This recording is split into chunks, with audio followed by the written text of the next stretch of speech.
আমি আমার ছেলে মেয়ের মুখের দুটা ডাল ভাত তুলে দিতে পারছি না, আমার বৃদ্ধ পিতামাতাকে চিকিৎসা করাতে পারছি না, আমার সংসার আমি কোনোভাবেই চালাতে পারছি না। বাধ্য হয়ে অনেক গ্রাম পুলিশ সদস্য লুকোচুরি করে এই সরকারি পোশাক গায়ের বাইরে গিয়ে সে রিক্সা চালায়। বাধ্য হয়েই রিটায়ার্ডে গেলে একজন গ্রাম পুলিশ এখান থেকে অবসরে গেলে সে ভিক্ষার থালা নিয়ে ঘুরে। মাননীয় প্রধানমন্ত্রী দেশরত্ন জননেত্রী শেখ হাসিনা বাংলাদেশকে ভিক্ষুক মুক্ত ঘোষণা করেছেন, কিন্তু তিনি তো এই ভিক্ষুকের একজন কারিগর এই গ্রাম পুলিশ বাহিনীকে এখানে রেখেই দিয়েছেন। এই চাকরি থেকে অবসরে গেলে 50,000 গ্রাম পুলিশদের দফাদারকে 60,000 টাকা দেওয়ার কথা থাকলেও সেগুলো পায় না। আর 50,000 টাকা এই যখন পায় বৃদ্ধ বয়স, তখন তার এই 50,000 টাকা দিয়ে বাকি বয়সটা তার চলার মতো। দুই দফা দাবি নিয়ে যে এখানে জাতীয় প্রেস ক্লাবের সামনে মানববন্ধন করেছেন, তাহলে এই যে এতটা বছর সংসার চলছে কিভাবে? আসলে এই প্রশ্নের উত্তর দিতে গেলে আরও মনে কষ্ট আসে।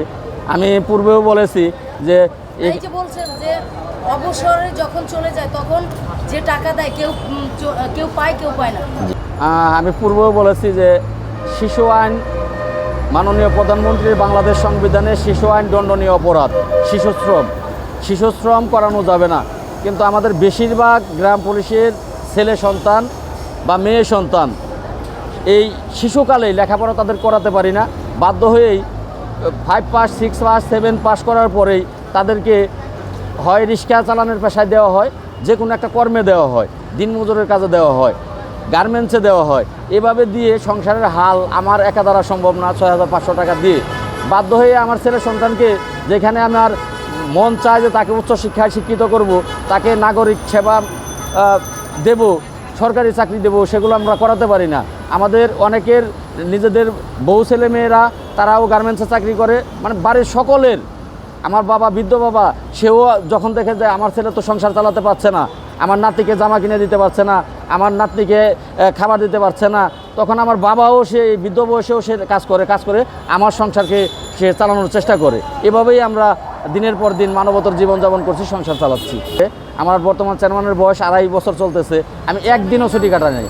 আমার চেয়ারম্যানের নাম হচ্ছে জনাব নুরুজ্জামান সাহেব, তিনি চেয়ারম্যান। আমি এই 2.5 বছরে একটা দিনও আমি ছুটি কাটাইনি। 2.5 বছর ধরেই আমি ডিউটি করে যাচ্ছি। শুক্রবারও ডিউটি করি, শনিবারও ডিউটি করি, এমনকি ঈদের দিনও আমাকে ডিউটি করতে হয়। ঈদের দিনও প্রত্যেকটা গ্রাম পুলিশকেই ডিউটি করতে হয়।